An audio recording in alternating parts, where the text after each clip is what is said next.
Bible గ్రంథంలో ప్రస్తావించబడిన అతి పురాతనమైన పట్టణాల్లో నినివే పట్టణం ఒకటి. ఇది అనేక దశాబ్దాలు ప్రపంచంలోనే అతిపెద్ద ఆధునిక నగరంగా ఉండేది.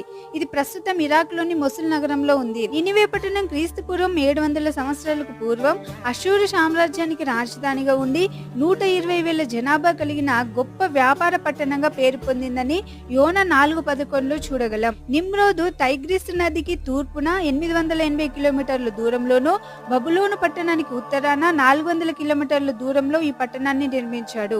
నినివే సారవంతమైన పశు సంపద కలిగి గొప్ప నగరంగా ఉండి, దాని చుట్టూ ఉన్న ప్రాకారాలు 100 అడుగుల ఎత్తు కలిగి, యుద్ధ రథములు దాని మీద నడవగలిగేంత వెడల్పు కలిగి, ప్రాకారం చుట్టూ సైనికులు కావలిగా ఉండడానికి 1200 టవర్లను నిర్మించారు. చాలా అందమైన భవనాలు, ఉద్యానవనాలు, పెద్ద పెద్ద దేవాలయాలు, కాలువలు, ఆడిటోరియంలతో అన్ని సదుపాయాలు కలిగిన అత్యంత విలాసవంతమైన ఆధునిక నగరంగా అభివృద్ధి చెందింది.